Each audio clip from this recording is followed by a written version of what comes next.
Understanding rowing splits in English. Hello, and welcome to our English language learning series.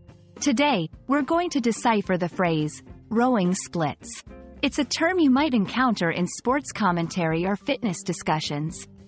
Let's dive in and understand what it means and how you can use it in your English conversations. The phrase, rowing splits, can be broken into two parts. Rowing, which refers to the action of moving a boat through water using oars, and splits, which in this context means the time it takes to cover a specific distance.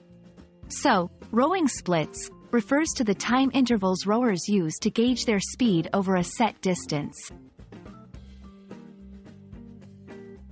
Rowing splits are primarily used by rowers and coaches to measure performance.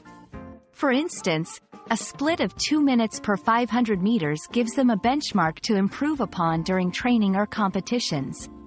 Understanding this term is important if you're following rowing events or engaging in discussions about the sport. In English, context is key.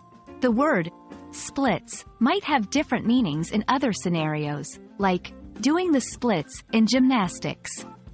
So, it's crucial to pay attention to the surrounding words to understand the intended meaning. And that wraps up our look at rowing splits. Now, when you hear this term, you'll understand that it's a measure of a rower's performance. We hope this video has been informative and helps you feel more confident in using English in a variety of contexts. Thanks for watching, and happy learning!